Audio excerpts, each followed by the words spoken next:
আসসালামু আলাইকুম। কেমন আছেন সবাই? সদা সর্বদা সবাই ভালো থাকেন, সুস্থ থাকেন সেই কামনা সকলের জন্য। তো এখন কফি চারা রোপণ করার সময়, তো কম খরচে সহজভাবে কম পরিশ্রমে কীভাবে কফির চারা রোপণ করা যায় সেই বিষয়টাই আজ তুলে ধরার চেষ্টা করব। কাছে দূরে দেশ বা দেশের বাইরে যে যেখানে বসে প্রতিনিয়ত ইউটিউব চ্যানেল এবং ফেসবুক পেজের ভিডিওগুলো দেখে থাকেন তাদের সবাইকে জানাই আন্তরিক শুভেচ্ছা এবং যারা নতুন তাদের জন্য রইল অভিনন্দন। তো কৃষকের সাশ্রয়টা আসে তখনই যখন কোনো ফসল ফলাতে টাকাটা কম লাগে, অর্থাৎ বিনিয়োগটা কম করা লাগে, পরিশ্রমটা কম করা লাগে, তখনই কিন্তু কৃষকের যে ফসল ফলাতে যে পরিশ্রমটা কম হয়, টাকাটা খরচ কম হয়, সেটা থেকে কিন্তু সার্থকতা ফিরে আসে।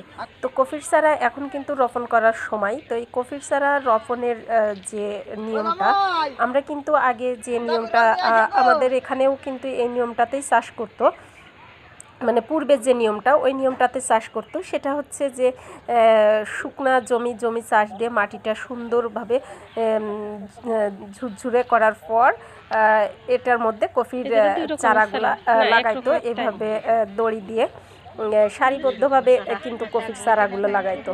তো তখন কিন্তু ওই চারাগুলো লাগানোর জন্য কিন্তু নিড়ানি বা কাঁচির প্রয়োজন হতো, কারণ মাটিটা হাত দিয়ে সুন্দর করে দাবিয়ে এবং ফার্স্টে নিড়ানি দিয়ে ফুটা করে তারপর মাটিটা সুন্দরভাবে গেড়ে দিয়ে তারপরে কিন্তু চারাটা রোপণ করা লাগতো।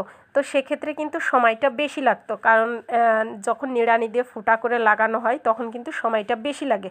আর এই পদ্ধতিতে যদি চারা লাগানো যায় তাহলে এই যে এখানে কিন্তু নিড়ানি কাঁচি কোনো কিছুই লাগছে না, শুধুমাত্র কিন্তু হাতের সাহায্যে চারাগুলা কিন্তু সুন্দরভাবে রোপণ করে চলে যাচ্ছে।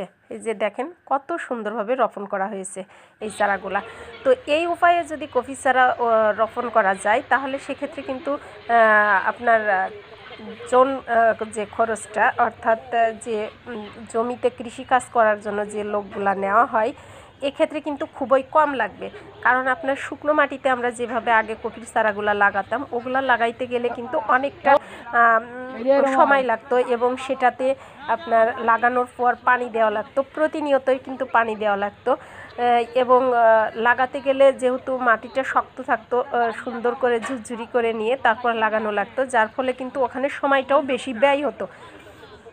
কিন্তু এই উপায়ে যদি কফির চারা রোপণ করা যায় তাহলে কিন্তু সেক্ষেত্রে আপনার যে কৃষি কাজের যে লোকগুলা লাগে, অর্থাৎ চারাগুলা রোপণ করার জন্য, যদি আপনার ওই জমিতে মানে শুকনা মাটিতে যদি রোপণ করতে আপনার 10টা লাগে, তো এই জমিতে আমি মনে করব যে বিঘা প্রতি 5টা লাগবে, তার থেকেও কম লাগবে। কারণ এখানে কিন্তু কোনো মানে কিছুর সাহায্যে কিন্তু চারা রোপণ করা হচ্ছে না।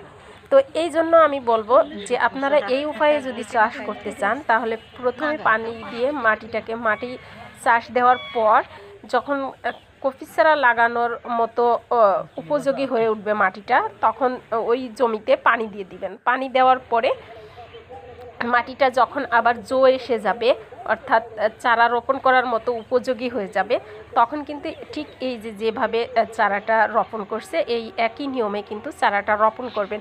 আর এইভাবে চারাটা রোপণ করতে গেলে কিন্তু কোনো নিড়ানি বা কাঁচি কোনো কিছুর কিন্তু প্রয়োজন পড়ে না।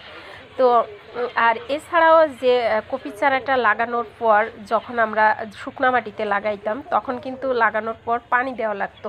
আর এই উপায়ে যদি কফি চারা রোপণ করা হয় তাহলে কিন্তু একদিনও এই চারার পানি দেওয়ার প্রয়োজন পড়বে না, একটা দিনের জন্যও কিন্তু পানি লাগবে না এই চারাতে। তো এই পদ্ধতিতে লাগানোর পর চারাগুলো কত সতেজ থাকে, ভালো থাকে, সেটাও কিন্তু আমি নেক্সটে আপনাদের একটা ভিডিওতে দেখাবো। তো এই যেভাবে লাগাচ্ছে এইভাবে সুন্দরভাবে লাগাইলে কিন্তু আপনার সব দিক থেকে সাশ্রয় হবে, সময় বাঁচবে, অর্থ বাঁচবে, এবং লাগানোর জন্য যখন কাজের জন্য বেশি নিয়োগ দেওয়া হবে তখন কিন্তু টাকাটা তাদেরকে বেশি দেওয়া লাগবে, অর্থাৎ যত লোক কম লাগবে তত টাকা কম লাগবে এবং অল্প সময়ের মধ্যে কিন্তু 1 বিঘা জমি লাগানো সম্ভব। তো আপনারা যারা কফি চারা রোপণ করবেন, এখন অনেকেই করছেন অনেকেই করবেন, যেহেতু কফির চারা কিন্তু যখন মানুষ রোপণ করে ফার্স্ট সেকেন্ড থার্ড এভাবেই কিন্তু করে থাকে 3টা স্টেপে। তো এখন যারা চারা রোপণ করবেন বা ভবিষ্যতে যারা করবেন এই নিয়মটা ফলো করলে আশা করছি আপনাদের উপকারে আসবে। দেখা হবে অন্য